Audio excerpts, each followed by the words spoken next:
Luke 15:24. For this son of mine was dead and is alive again. He was lost and is found. Good morning, brothers and sisters. Today I want to talk about one of the most beautiful truths of our faith, the boundless love and forgiveness of God. Our focus is on a single verse from the story of the prodigal son, Luke 15:24. For this son of mine was dead and is alive again. He was lost and is found. This one line speaks volumes about who God is, how he sees us, and how he invites us to live in relationship with him. God's love never gives up on us first. Let's reflect on the father in this parable. His son had walked away, not just from his home, but from everything the father had taught and given him. The son squandered his inheritance on reckless living, leaving nothing but shame in his wake. And yet the father didn't give up. He didn't say, "He's made his bed, now he has to lie in it." Instead, he waited, watching the horizon, hoping that one day his son would return. This is a picture of God's love for us. Even when we stray, when we choose paths that lead us away from him, God never stops loving us. He never stops hoping and waiting for us to turn back to him. And when we do, he doesn't meet us with condemnation or a list of everything we did wrong. He meets us with joy, celebration, and restoration. Let me ask you today, is there a part of your life where you feel like you've wandered too far? Are you carrying guilt or shame, thinking you're beyond redemption? This verse reminds us that we are never too far gone for God's love to reach us. He is always ready to welcome us home. God brings life to the dead places. Next, let's focus on the phrase, "This son of mine was dead and is alive again." In the story, the son's life wasn't literally over, but he was spiritually and emotionally dead. He was lost in selfishness, hopelessness, and despair. And yet, the moment he turned back to his father, everything changed.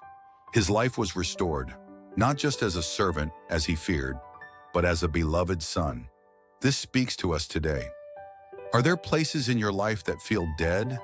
Maybe it's a relationship that feels beyond repair, a dream you've given up on, or a faith that feels dry and distant.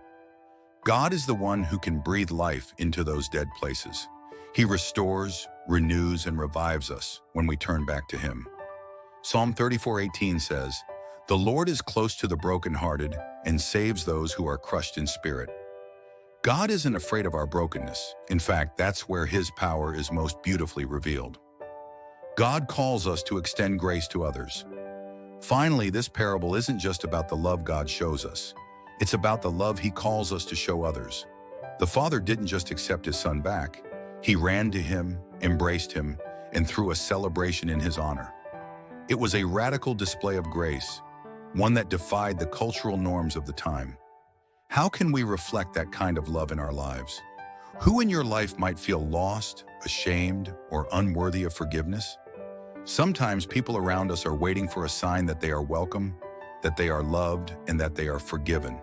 And God calls us to be that sign for them. But here's the challenge. Extending grace isn't always easy. Like the older brother in the parable, we might feel like others don't deserve forgiveness, especially if they've hurt us. But God reminds us that grace is never about deserving. It's about love. Just as he has forgiven us, he calls us to forgive others. As we reflect on Luke 15:24, let's take 3 lessons with us. God's love never gives up on us, no matter how far we've strayed. God has the power to bring life to the dead places in our hearts and lives. God calls us to extend his grace to others, welcoming them as he has welcomed us. Today, I invite you to reflect on your own life.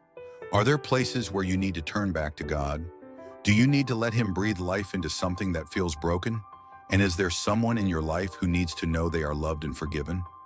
Let us leave here with hearts open to God's love and hands ready to share that love with the world. Because the God who rejoices when we are found also calls us to help others find their way home.